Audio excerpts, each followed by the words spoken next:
உலக இசை மேதை இளையராஜாவை வா பொண்ணு அழைப்பது இப்போதைக்கு ரெண்டு பேர் தான். மற்றவர்கள்லாம் இறந்துருப்பாங்க ஆல்மோஸ்ட்டு. இப்போ இருக்கிறது பாரதி ராஜாவும் நடிகர் மோகன் பாபுவும். இந்த மோகன் பாபு வந்து தெலுங்கு சினிமாவில் மிக முக்கியமான நடிகர். ஒரு காலத்தில் அவர் வந்து சூப்பர் ஸ்டார். எதுக்காக வந்து இளையராஜாவை வா பொண்ணு அழைக்கிற அளவுக்கு ரொம்ப உரிமை உள்ளவர் அப்படின்னு சொல்ல வர்றேன்னா, அந்த அளவுக்கு பாரம்பரியம் மிக்கவர் மோகன் பாபுன்னு சொல்வதற்காக வர்றேன். ஒரு முறை சென்னையில் வந்து அவருடைய மகன் அவர் புதிதாக படங்களில் அறிமுகமாகிறாரு. அந்த அறிமுக விழாவை சென்னையில் ஒரு நட்சத்திர ஹோட்டலில் வச்சுருந்தார். அப்போ வந்து நாங்கள்லாம் பத்திரிகையாளர்கள் போயிருந்தப்போ ரொம்ப கேஷுவலாக அவர் பேசிகிட்டு இருந்தார். அப்போ ரொம்ப சர்வசாதாரணமாக மைக்கில் அவர் சொன்னதை கேட்டு எங்களுக்கெல்லாம் பயங்கர ஷாக்கு. ஏன்னா இளையராஜாங்கிறது ஒரு மிகப்பெரிய இசை மேதை, இசை ஞானி. அவர் தான் இசைங்கிற அளவுக்கு இன்றைக்கி ஒரு மிகப்பெரிய ரசிகர் கூட்டம் அவருக்கு இருக்குது. அவரை வந்து எப்போவுமே ஒரு ஸ்டெப்பு உயர்ந்த ஸ்தானத்தில் வச்சு பார்க்குற வழக்கம் எல்லாருக்குமே இருக்குது. அதனால் இவர் அங்கே பேசும்பொழுது இந்த இளையராஜா வந்திருக்கான், ஃபோன் பண்ணி டே எங்கடா இருக்க அப்படின்னு கேட்டேன். திருப்பதி போயிட்டுருக்கேன் அப்படின்னா, திருப்பதிலாம் போனேன், வண்டியை திருப்பிடா, பையனை அறிமுகப்படுத்தணும் வாடா அப்படின்னேன். கிளம்பி வந்துட்டான். அவன் ரஜினி ஊரில் இல்லை, அவன் சாமியார் எங்கேயாவது சுற்றிட்டு இருப்பான், அவன் ஊரில் இல்லை அப்படின்ட்டு அப்படி கேஷுவலாக பேசிகிட்டு இருக்காரு. எங்களுக்கெல்லாம் பயங்கர ஆச்சரியம். அதாவது அந்த நட்புங்கிறது எப்படி இருக்குது பாருங்களேன். மேடை நாகரிகம்ங்கிறது ஒன்று இருக்குது. ஆனால் இது வந்து ரொம்ப இயல்பாக யதார்த்தமாக பேசுகிற ஒரு விஷயமாக நாங்கள் பார்த்தோம். அதுக்கப்புறம் மோகன் பாபுவை பற்றி விசாரிக்கும் பொழுது ரொம்ப பிரமிப்பாக இருந்துச்சு. கிட்டத்தட்ட தெலுங்கு திரையுலகத்தின் முடிசூடாத மன்னன், கிட்டத்தட்ட ஒரு தாதாவாக அவர் வாழ்ந்திருக்கிறாரு. ஒரு முறை சாக்ஷி அப்படிங்கிற ஒரு நடிகை அவங்க இவர் படத்தில் நடிச்சுட்டு இருந்தாங்க. இவரே இந்த படத்தை தயாரித்தார். இவருக்கு வந்து எல்லாமே ஆன் டைம் தான். நீங்கள் வந்து 5 நிமிஷம் லேட்டாக வந்தால் கூட தலையை வெட்டுற அளவுக்கு ஒரு கோபம் வரும். ஸோ அப்படிப்பட்ட ஒரு நபர். இவங்க என்ன பண்ணிட்டாங்க, வழக்கமாக அந்த நடிகைகள் பண்ணுற கூத்து தானே, இதோ வர்றேன்னு சொல்லிட்டு ஒரு அரை மணி நேரம் 1 மணி நேரம் கழித்து வர்றதெல்லாம் ரொம்ப சர்வசாதாரணமாக பண்ணுவாங்க. பல பேர் அதை பல் இழித்தபடியே எதிர்கொண்டு முடிச்சிருவாங்க. ஆனால் இவர் வந்து டெரர் பீஸு. இவர் என்ன பண்ணியிருக்கிறாரு, எங்கேம்மா இருக்க அப்படின்னு கேட்டிருக்காரு.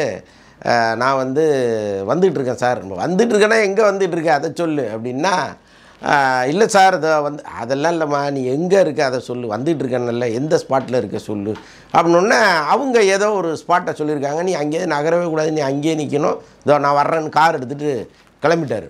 பார்த்தா அந்த அம்மா சொன்ன ஸ்பாட்டில் அவங்க இல்லை. அப்போ தான் ரூம்லேருந்தே கிளம்புறாங்க. இவர் போய் அங்கே போய் பார்த்துட்டு அங்கேருந்து நேராக கிளம்பி ரூமுக்கு போனால் அப்போ தான் கிளம்பி ரிசப்ஷனில் இப்படி இறங்கி வர்றாங்க. விட்டாரு ஒரு அரை தெலுங்கு இண்டஸ்ட்ரியை கதி கலங்கிருச்சு. ஏன்னா அன்றைக்கி சாக்ஷியும் வந்து ஒரு மிக முக்கியமான நடிகையாக இருந்தாங்க. இப்போ நடிகர் சங்கம் மோகன் பாபுக்கு எதிராக ஒரு மிகப்பெரிய பஞ்சாயத்தை கூட்டிட்டாங்க. அதுக்கப்புறம் அவரை வந்து சங்கத்திலேருந்து சஸ்பெண்ட் பண்ணணும், அவருக்கு மேலே நடவடிக்கை எடுக்கணும், ஆச்சா போச்சான்னு தெலுங்கு திரையுலகமே ரெண்டுபட்டுச்சு. அப்படிப்பட்ட ஒரு டெரர் பீஸான மோகன் பாபு இன்றைக்கி வந்து மகன்களால் என்ன மாதிரி நடத்தப்படுகிறார் அப்படிங்கிற ஒரு சந்தேகம் எல்லாருக்குமே வந்திருக்கு. இப்போது தெலுங்கில் மிக பரபரப்பாக பேசப்படுகிற ஒரே விஷயம் என்னென்னா, மோகன் பாபு தாக்கப்பட்டார் அப்படிங்கிறது தான். இந்நேரம் ரஜினி ஃபோன் பண்ணி, சார் என்ன சார் இல்லை 2 பேரும் வாடா போடா ஃப்ரெண்ட்ஸு, சென்னையில் டிஎஃப்டி ஒன்றா படித்தாங்க. ஒரு முறை பேசும்போது சொன்னார், இந்த மாதிரி பாண்டி பஜாரில் வந்து நடைபாதையில் நானும் ரஜினியும் படுத்துருந்துருக்கோம். அங்கே வந்து ஒரு தள்ளுவண்டி கடையில் சொல்கிறாரு, யார் பேரையோ சொல்கிறாரு, அந்த மனுஷன் ரொம்ப நல்லா இருக்கணும், அவர் வந்து அன்னைக்கு எங்களுக்கு பசியோடு இருக்கும் பொழுது கடனுக்கு சாப்பாடு கொடுத்தாரு, பல நாட்கள் நாங்கள் அங்கே போய் வந்து கடனுக்கு சாப்பிட்ருக்கோம் அப்படின்னு சொல்லிட்டு ஒரு பேரெல்லாம் சொல்லி நன்றியோட நினைவு கூர்ந்தார். இங்கே தான் வந்து இந்த தமிழ்நாட்டு தண்ணியை குடித்து வளர்ந்தவனான்லாம் சொன்னார். ஸோ அந்தளவுக்கு ரஜினியோடு ஒரு நெருங்கி பழகிய நண்பர். உடனடியாக குடும்ப ரீதியாகவே 2 பேரும் நண்பர்கள். இப்போ அவர் ரஜினி ஃபோன் பண்ணியிருப்பாருங்கிறதெல்லாம் ஒரு பக்கம் இருக்கட்டும். தெலுங்கு இண்டஸ்ட்ரியில் இன்றைக்கி மிகப்பெரிய பரபரப்பாக இருக்கிறது இந்த விஷயந்தான். 2 நாட்களுக்கு முன்னாடி மோகன் பாபு தன் வீட்டில் இருந்திருக்காரு. அந்த நேரத்தில் வந்து மகன் மனோஜ் மஞ்சு வந்து இவரை தாக்கியதாக ஒரு தகவல் இருக்குது. ஒரு பெரிய கூச்சல் கேட்ட பிறகு அங்கிருந்தே வந்து அந்த குடும்பத்தினரே வந்து ஃபோன் பண்ணி காவல்துறைக்கு சொன்னதாகவும், அதுக்கப்புறம் காவல்துறை அங்கே போகிறதுக்குள்ளே பத்திரிகையாளர்களுக்கு செய்தி கிடைத்து மீடியாக்கள் எல்லாமே போய் அங்கே திரண்டதாகவும், அதற்கப்புறம் அந்த கூட்டம் கலைந்து சென்றதாகவும் சொல்லப்படுகிறது. அதாவது மீடியாக்கள் வந்து ஒரு தகவல் கிடைச்சி கூட்டமாக போகிறாங்க, போலீஸ் அங்கே போகுது, அப்புறம் எந்த பிரச்சனையும் இல்லை அப்படின்னு சொல்லி அங்கேருந்து திரும்பி வர்றாங்கன்னா ஏதோ பிரச்சனை இல்லாமல் மொத்த கூட்டமும் அங்கே போயிருக்க வாய்ப்பு இல்லை. இந்த மனோஜ் மஞ்சு தான் அப்பாவை தாக்குனார். என்ன காரணம் அப்படின்னா சொத்துக்களை பிரித்து கேட்டது தான் பிரச்சனை அப்படின்னு சொல்கிறாங்க. மனோஜ் மஞ்சு, விஷ்ணு மஞ்சு, அப்புறம் மகள் ஒருத்தங்க இருக்காங்க லட்சுமி மஞ்சுன்னு, அவங்களும் திரையுலகத்தில் மிக பிரபலமான ஒரு நடிகையாக கூட இருந்திருக்காங்க. அவங்க தயாரிப்பாளராக இருக்காங்க. இப்போ மொத்த குடும்பமே திரையுலகத்தை சார்ந்த குடும்பம் அப்படிங்கிறதுனால, மகன்களும் திரைத்துறை சார்ந்தவர்கள்ங்கிறதுனால ஒரு பரபரப்பான செய்தியாக அது மாறிடுச்சு. மோகன் பாபு வந்து கையில் துப்பாக்கியெல்லாம் வச்சுருப்பார், ஒரு முரட்டு ஆசாமி. அவரை வந்து அவருடைய மகன்கள் தாக்கியதுங்கிறது நிச்சயமாக ஒரு பெரிய வருத்தத்தை ஏற்படுத்தக்கூடிய நிகழ்ச்சியாக இருக்குது. ஏன்னா வாழும்போது கம்பீரமாக வாழ்ந்த ஒரு மனிதன் தன் வயதான காலத்தில் மகன்கள்கிட்ட அசிங்கப்படுறதுங்கிறது வந்து பல குடும்பங்களில் நடக்கிறது தான். அதை பார்க்கும் பொழுது ரொம்ப வைத்தறிச்சலாக இருக்கும். எப்படி இருந்த ஒரு மனுஷன் கடைசியில் இப்படி ஆகிட்டாரு அப்படின்னு.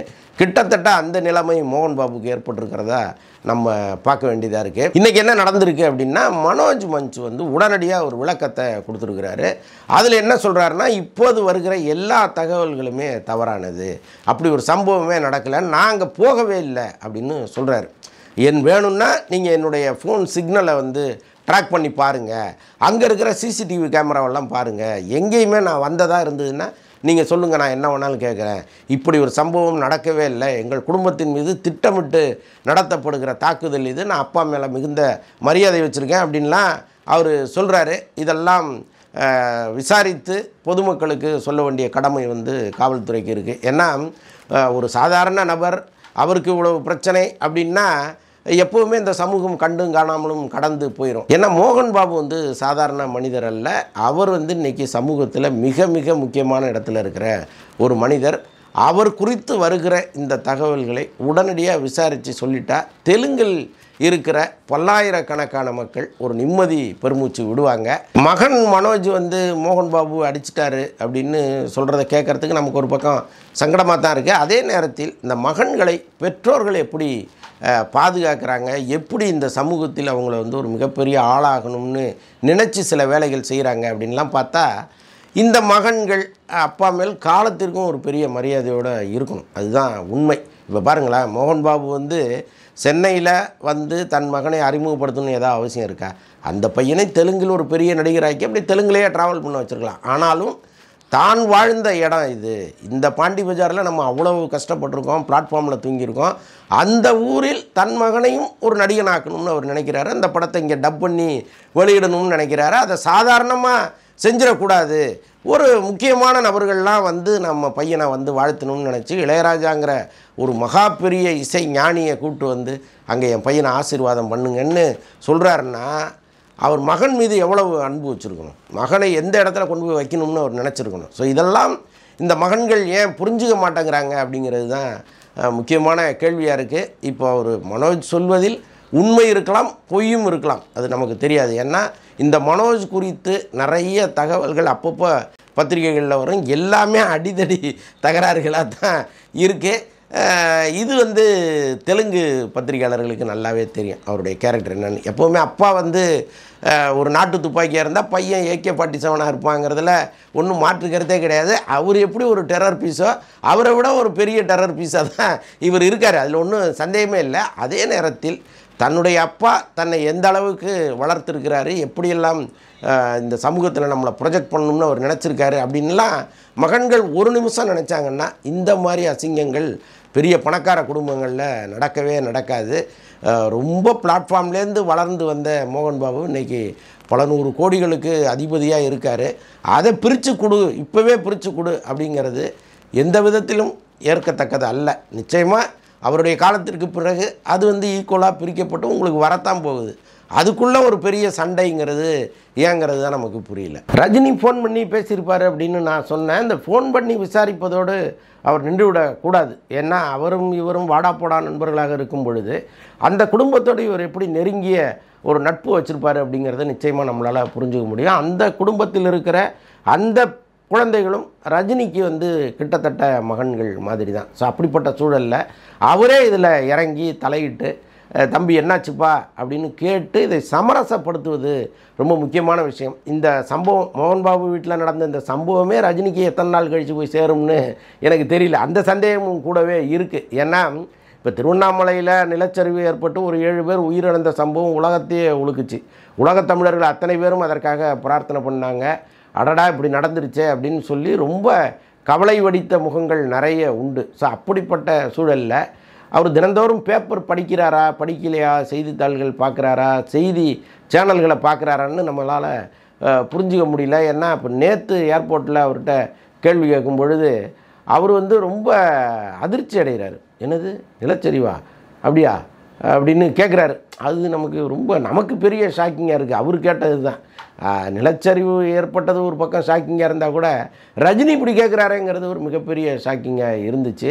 ஏன் அன்றாட செய்திகளை அவர் படிக்கிறது இல்லையோங்கிற மாதிரிலாம் நமக்கு தோணுச்சு. இன்றைக்கி இந்த மோகன் பாபு விவகாரம் எல்லா பத்திரிகைகளிலும் செய்தியாக வந்திருக்கு. நிச்சயமாக அதற்கப்புறமாவது ஒரு செய்தித்தாள்களை படிக்கிற வழக்கம் இருந்தால் இதை நிச்சயமாக அவர் தெரிஞ்சு வச்சுருப்பார். அல்லது அவருக்கே ஆந்திராவில் இருக்கிற அவருடைய நண்பர்கள் ஃபோன் பண்ணி சொல்லியிருக்கலாம். எது எப்படி இருந்தாலும் இந்த பிரச்சனையில் அவர் தலையிட்டால் ஒரு சுமூகமான ஒரு முடிவு வரும்னு நான் நினைக்கிறேன்.